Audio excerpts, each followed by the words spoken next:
Diedrich wasn't the only Nazi colonel our favourite archaeologist had to deal with. This is the many fights he had with Colonel Ernst Vogel. And I'm just going to warn you right now, yes, that's exactly how I'm going to pronounce his name.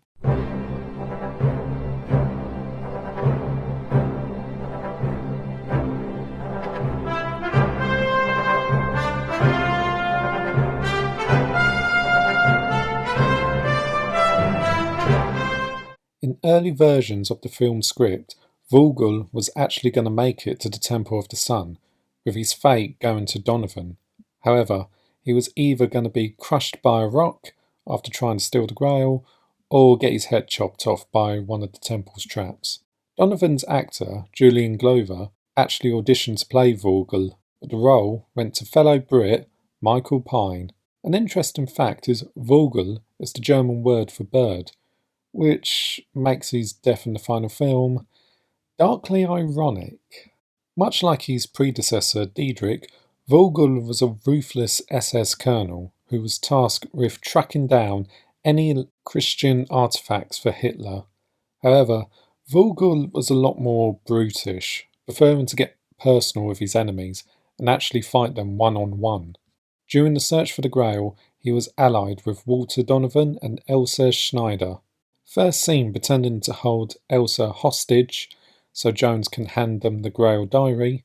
Okay, look, since I've talked about the whole Grail diary situation in the last two videos, I don't really want to repeat myself, so I'm just going to make this a quick recap. Indiana Jones and his father, Henry Jones Sr., are held captive. But before being left to their fate, Elsa gives Jones Jr. the Austrian way of saying goodbye, followed by the German way by Vogel. Judging by the reaction, it's clear he preferred the former than the latter. After escaping the castle and getting the diary back, the Joneses tried to escape Germany by Zeppelin. However, word had got out about their escape and a manhunt had begun, Vogel being one of the few who was the most ecstatic to find them. Inspecting the Zeppelin, Vogel found Henry reading a newspaper.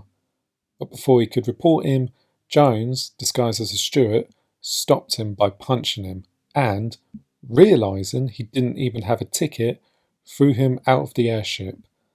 Landed in a pile of suitcases, Vogel grew a hatred to Jones and swore he hadn't seen the last of him. And it wasn't. After receiving a militia, which included a tank by the Sultan of Haiti, Henry, in an attempt to rescue Marcus Brody, is captured by Vogel. However, Indy arrives, leading into a chase on a tank across the desert. During this chase, Jones manages to get onto the tank, where he and Vogel have a final confrontation. First trying to strangle Jones with a chain and using a shovel to try and crush him, the driver of the tank is killed in the scuffle. With no one driving, the tank headed to the edge of a cliff. Getting the advantage, Indy pins Vogel's arm and starts hammering his head into the tank's turret. However, after noticing where the tank was heading, Jones quickly jumped off, while Vogel clutched onto the back of the tank turret, screaming as he fell all the way down, being crushed by the tank several times on the sharp rocks below. In other forms of media, Vogel is a boss in any game based on The Last Crusade. And that's it, really.